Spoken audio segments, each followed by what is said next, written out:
Let us understand today this lesson India during Maurya period. Okay, so in the 6th century BCE, a king named Cyrus had established a vast empire in Iran. So before the Christ, 6th century before the Christ, king named Cyrus मतलब म्हणजे हा जो सायरस नावाचा जो राजा होता त्यांनी एक vast म्हणजे मोठं एक साम्राज्य इराणमध्ये त्यांनी इस्टॅब्लिश केलेलं होतं. This empire extended from north west India to Rome and to Egypt in Africa. हे साम्राज्य कुठून होतं? नॉर्थ वेस्ट इंडिया म्हणजे आज नॉर्थ वेस्ट इंडिया म्हणजे आजचा जो नॉर्थ आणि वेस्ट म्हणजे पंजाब पाकिस्तान साईडचा जो भाग आहे तिथपासून तर रोमपर्यंत, इटलीमधील आणि इजिप्त म्हणजे खाली इजिप्तपर्यंत. Around 518 BCE and Iranian emperor named Darius. तर हा इराणियन एम्परर होता 518 BCEच्या अराउंड. त्यांनी काय केलं तर की ते नॉर्थ वेस्ट रिजन आहे इंडियाच्या नॉर्थ वेस्ट रिजन म्हणजे पंजाबपर्यंत त्याचे जिंकून घेतलेलं होतं. आणि Darius had recruited some soldiers from this area into his army. आणि याच एरियामधून काही त्याच्या आर्मीमध्ये पण काही सोल्जर्स त्यांनी रिक्रूट केलेले होते. We learn about this from the writings of Greek historians. म्हणजे ग्रीक हिस्टोरियन्स जे आहेत, हिस्टोरियन्स म्हणजे इतिहास लिहून ठेवणारे, त्यांच्या लिखाणांमध्ये हे आपल्याला सापडतं. Political relations between India and Iran were established during the reign of emperor Darius. म्हणजे दॅरियुशच्याच साम्राज्यामध्ये किंवा कारकिर्दीमध्ये हे इंडिया आणि इराणमधलं जे रिलेशन आहेत पॉलिटिकल रिलेशन्स ते इस्टॅब्लिश झालेले होते. This lead to greater exchange in the fields of trade and art. आणि यामुळंच एक्सचेंज झाली. कसली एक्सचेंज झाली? जास्त करून व्यापार आणि कला, ट्रेड अँड आर्टची काय झाली? एक्सचेंज झाली. Emperor Darius had introduced a uniform currency called daric in all parts of his empire. त्याच्या सगळ्या एम्पायरमध्ये त्यांनी एक दारिक नावाची करन्सी चालू केलेली होती. दिस मेड ट्रेडिंग इझियर. कशासाठी? की ट्रेडिंग इझियर म्हणजे व्यापार इझियर होण्यासाठी. ओके, त्यानंतर पाहूया next the Greek emperor Alexander's invasion. Invasion म्हणजे आक्रमण. आता ग्रीक एम्परर हा जो होता अलेक्झांडर म्हणजे त्यालाच आपण सिकंदर म्हणून ओळखतो, त्याचं आक्रमण झालं. Alexander the Greek emperor invaded India north western frontier in 326 BCE. मग हा अलेक्झांडर जो होता त्यांनी कधी आक्रमण केलं आहे? त्याचं इन्व्हेजन कधी केलं आहे? 326 BCE. Crossing the Indus river he reached Takshashila. म्हणजे ही इंडस नदी क्रॉस करून तो कुठे पोहोचला आहे? तक्षशिला इथे पोहोचला आहे. On the way he mate with forceful opposition from the local Indian Kings. आणि याच त्याच्या आक्रमणाच्या मध्ये त्याला लोकल इंडियन किंग्स जे होते म्हणजे इथं पण छोटे छोटे राज्य होते त्यांच्याकडून काय झालं आहे? खूप विरोध झाला आहे. फोर्सफुल ऑपोजिशन म्हणजे चांगलाच कट्टर विरोध झाला आहे. He defeated them all and successfully reach the Punjab. He defeated म्हणजे त्यांनी काय केलं आहे? हरवलं आहे. या सर्वांना त्यांनी काय केलं आहे? हरवलं आहे. आणि तो सक्सेसफुली कुठे पोहोचला आहे? पंजाबला पोहोचला आहे. However in this invasion his army had to suffer severe hardships. आणि पण या पूर्ण आक्रमणातून म्हणजे या पूर्ण मोहिमेमधून, इन्व्हेजन म्हणजे त्याची आक्रमणाची जी मोहीम होती त्यामधून त्याच्या आर्मीला खूप कठीण काळातून जावं लागलं. सफर सेव्हर हार्डशिप्स म्हणजे खूप कठीण काळातून जावं लागलं म्हणजे त्रास झाला त्यांना खूप. The soldiers were eager to go back home. Eager म्हणजे उत्साही.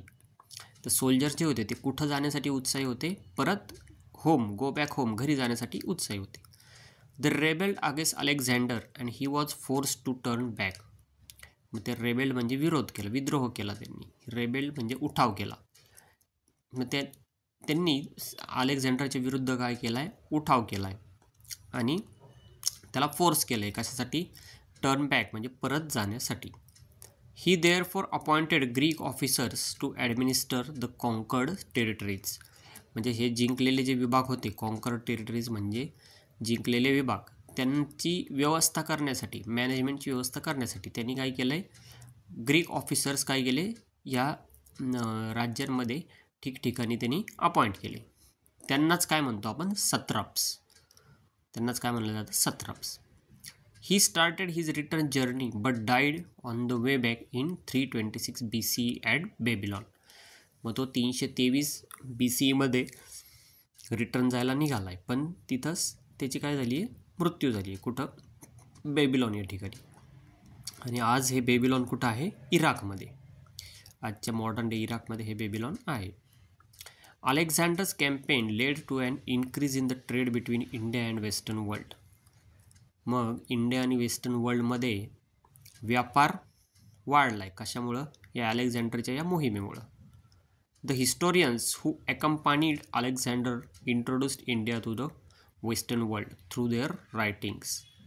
म्हणजे हे जे हिस्टोरियन्स होते, म्हणजे जे ह्याच्यासोबत होते, अलेक्झांडरसोबत, त्यांच्या लिखाणामध्ये आपल्याला असं सापडतं की इंडिया आणि वेस्टर्न वर्ल्ड यांचं काय झालं आहे, introduced India to the western world. म्हणजे इंडियाबद्दलची माहिती त्यांनी वेस्टर्न वर्ल्डला सांगितली. Greek sculpture influenced Indian art giving rise to the Gandhara school of art. Greek sculpture म्हणजे ग्रीक लोकांचे जे शिल्पकला आहेत, हे की नाही, त्या इन्फ्लुएन्स आहेत. कशापासून इन्फ्लुएन्स आहेत, इंडियन आर्टपासून. का, कारण कला आणि व्यापाराची आपण पाहिली की देवाणघेवाण झाली आहे त्या काळात खूप, त्यामुळं. The Greek Kings minted characteristic coins. मग त्यांनी काय केलं आहे, स्वतःचे नाणे पण त्यांनी घडवलेत. कॉईन्स म्हणजे नाणे.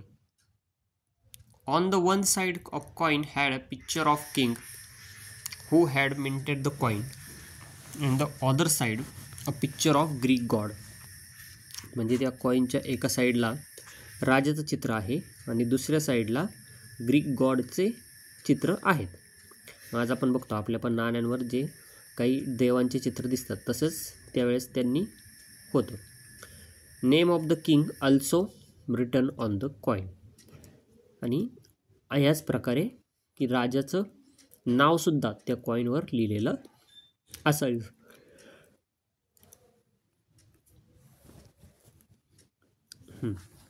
लेटर आता इथं दिसतंय, एका साईडला राजाचं चित्र दिसतंय, एका साईडला ग्रीक गॉडचं चित्र दिसतंय आणि त्यांचे नावं पण आपल्याला दिसत आहेत. या राजाची नावं आहे या कॉईनवर. Later Indian kings also started minting similar coin. मग इंडियन राजांनी पण असेच नाणे घडवायला सुरुवात केली, ह्याचं बघून, अलेक्झांडरचं बघून. Next, Maurya empire. Chandragupta Maurya. Chandragupta Maurya founded the Maurya empire. People were tired of the tyrannical rule of the Nanda king of Magadha, Dhanananda. चंद्रगुप्त मौर्याने काय केलं आहे की मौर्य एम्पायरचा पाया घातला आहे. फाउंडेड म्हणजे काय, पाया घातला आहे. तो people were tired of the tyrannical rule of Nanda king. आणि हा जो नंद राजा होता त्याच्या जुलमी राजवटीमुळं हे लोक जे होते किंवा प्रजा जी होती ती कंटाळलेली होती किंवा त्रस्त झालेली होती. टायरॅनिकल म्हणजे जुलमी, रूल म्हणजे राजवट. तर जुलमी राजवटीमुळं हे लोक त्रस्त झालेले होते. Chandragupta Maurya brought it to an end and establish his own rule in Magadh around 325 BCE.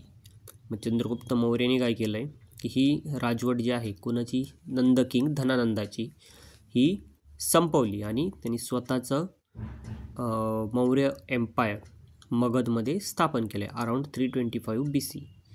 He own Avanti and Saurashtra and began to extend the boundaries of his empire. त्यांनी अवंती आणि सौराष्ट्र जिंकून घेतलं आहे आणि बाउंड्रीज, कशाच्या बाउंड्रीज, याचे एम्पायरच्या बाउंड्रीज वाढवण्यासाठी किंवा पसरवण्याचं त्याचं जे काम आहे ते चालू ठेवलं आहे. After Alexander's death the struggle for power began among the satraps. म्हणजे आपण पाहिलं की अलेक्झांडरनी जे सॅत्रप्स त्याचे अपॉइंट केलेले होते त्याच्या जिंकलेल्या टेरिटरीची टेरिटरी ॲडमिनिस्टर करण्यासाठी. तर त्यांच्यामध्येच भांडणं चालू झालेत. Seleucus Nicator was Alexander general. He became the king of Babylon after Alexander death. म्हणजे अलेक्झांडरचा जो जनरल होता किंवा सेनापती जो होता तो होता सेल्युकस निकेटर. तो काय झाला आहे, बेबीलॉनचा राजा झाला आहे. He invaded north west frontier region of India and Punjab. त्यांनी आता आक्रमण केलं आहे कुठं, इंडिया आणि पंजाबमध्ये.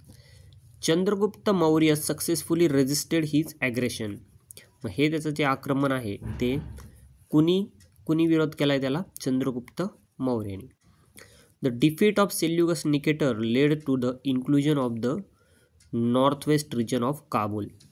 म्हणजे सेल्युकस निकेटरची जी हार आहे, डिफीट आहे, त्यामुळं काय झालं आहे की नॉर्थ वेस्ट रिजन हे सेल्युकस निकेटरला चंद्रगुप्त मौर्याने आता हरवलं आहे. मग त्यामुळं काय झालं आहे की काबूल, कंदहार, हेरात हे काय झालं आहे, मौर्य एम्पायरला जोडलं गेलं आहे.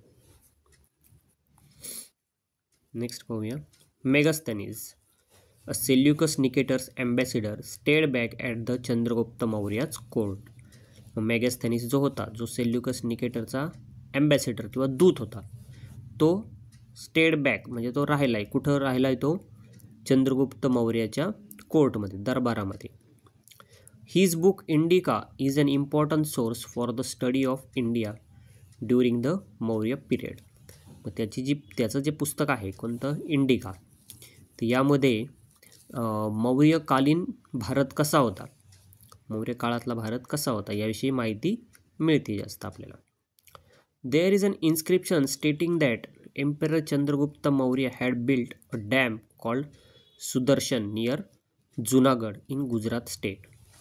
मग चंद्रगुप्त मौर्यानी असं म्हणलं आहे की सुदर्शन डॅम पण एक बांधलेला होता. कुठं, गुजरातमधल्या जुनागड इथं. नेक्स्ट आहे emperor Ashoka. According to Jain tradition it is believed that Chandragupta Maurya had accepted Jain religion. Okay, Chandragupta मौर्यानी जैन रिलिजन पण ॲक्सेप्ट केलेली होती. Okay, towards the end of his life he abdicated the throne. म्हणजे त्यांनी थ्रोन म्हणजे सिंहासन, ॲबडिक्टेड म्हणजे सोडणे किंवा त्याग करणे, त्यांनी रिनाऊन्स करणे. त्यांनी काय केलं आहे, सिंहासनाचा त्याग केला आहे आणि त्याचे राहिलेले वर्ष त्यांनी श्रावण बेळगोल हे कर्नाटकमध्ये आहे तिथं त्यांनी काय केलं आहे, राहिलेले वर्ष किंवा राहिलेलं आयुष्य त्यांनी तिथं घालवलं. Next, emperor Ashoka. After Chandragupta renounce the throne he was succeeded by his son Bindusara. आणि बिंदुसाराची डेथ झाल्यानंतर त्याचा मुलगा अशोक हा सिंहासनावर बसला आहे इन 273 BC म्हणजे 273 BCE बिफोर क्राइस्टमध्ये. Ashoka had been appointed the governor of Takshashila and Ujjain before he came to the throne.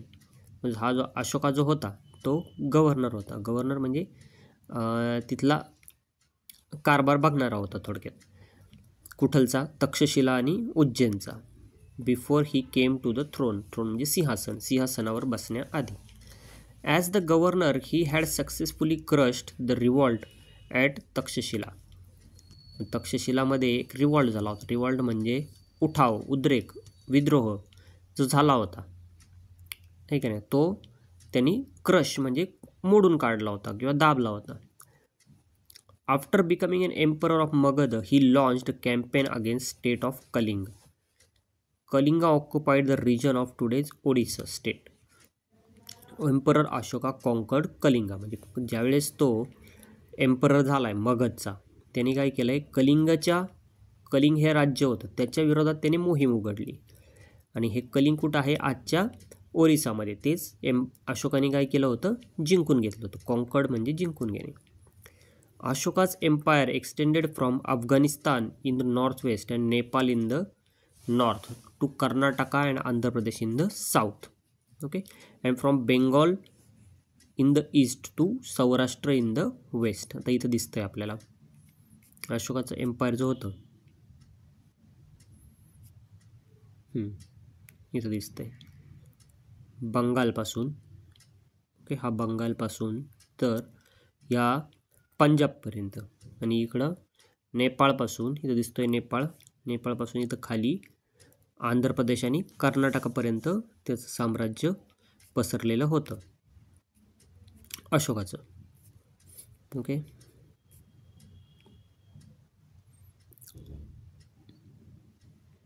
Kalinga war next आहे. Kalinga war. Ashoka was deeply moved by the bloodshed of the Kalinga war. Bloodshed म्हणजे रक्तपात, डीपली मूड म्हणजे खूप त्याला धक्का बसला आहे. कशाचा? की रक्तपात जो झाला आहे कलिंगा वॉरमध्ये. So he decided never to veg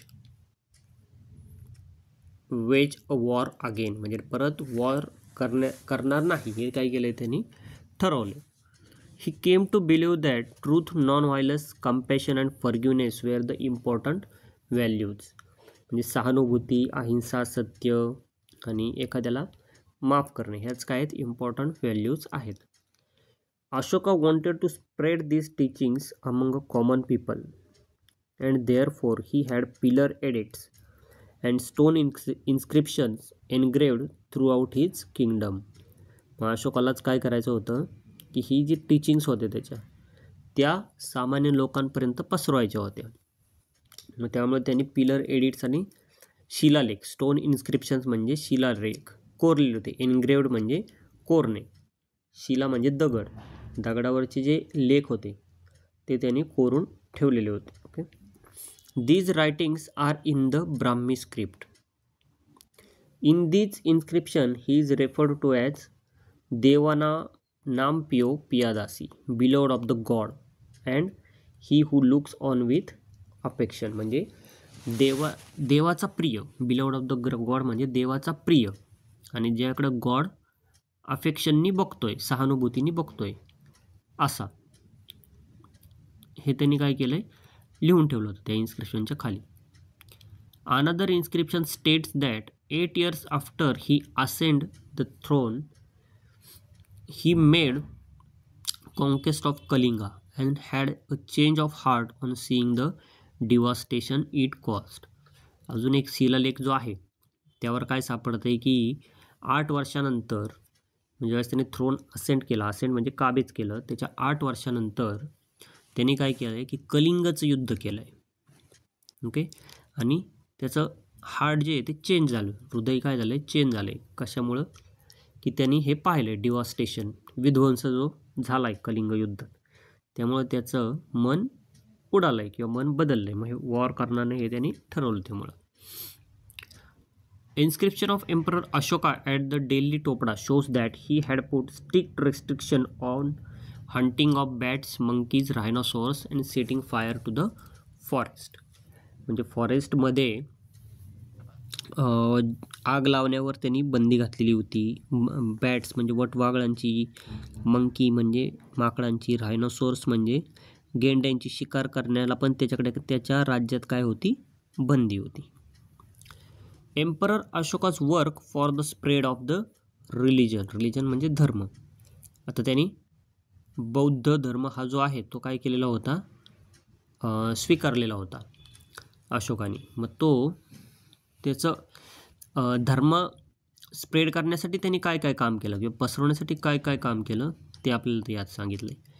Ashoka had embraced Buddhism. त्यांनी बुद्धिझमला कवटाळलेलं होतं. He had convened third religious council on Buddhism at Pataliputra. मग थर्ड रिलिजियस काउन्सिल म्हणजे बुद्धिस्ट सभा जी होती तिसरी, जी पाटलीपुत्रमध्ये भरली होती, तिथं त्यांनी काय केलं तर सहभाग घेतला होता. Ashoka sent his own son Mahendra and daughter Sanghamitra to Sri Lanka for the spread of Buddhism. He also sent Buddha bhikkhus to West Asia and Central Asia for spreading Buddhism. He also built many stupas and viharas. म्हणजे त्यांनी काय केलं होतं की बौद्ध धर्म spread करण्यासाठी त्याचा मुलगा महेंद्र आणि मुलगी संघमित्राला श्रीलंकेला पाठवलं. बौद्ध भिक्खूज म्हणजे धर्मगुरू थोडक्यात, त्यांचे धर्म पसरवण्यासाठी वेस्ट एशिया आणि सेंट्रल एशियाला पाठवलं. आणि अनेक स्तूप आणि विहार पण त्यांनी बांधले. स्तूप आणि विहार म्हणजे थोडक्यात मंदिर, मठ वगैरे हे सगळे त्यांनी काय केलेले, बांधलेत. त्यानंतर public welfare activities. Emperor Ashoka laid stress on the creation of facilities for the welfare of people. मग अशोकाने काय केलं तर की लोकांच्या वेलफेअरसाठी फॅसिलिटीज प्रोव्हाइड करण्यावर त्यांनी काय केलं तर जोर दिलता. लेड स्ट्रेस म्हणजे जोर देणे, फॅसिलिटीज म्हणजे सोयीसुविधा.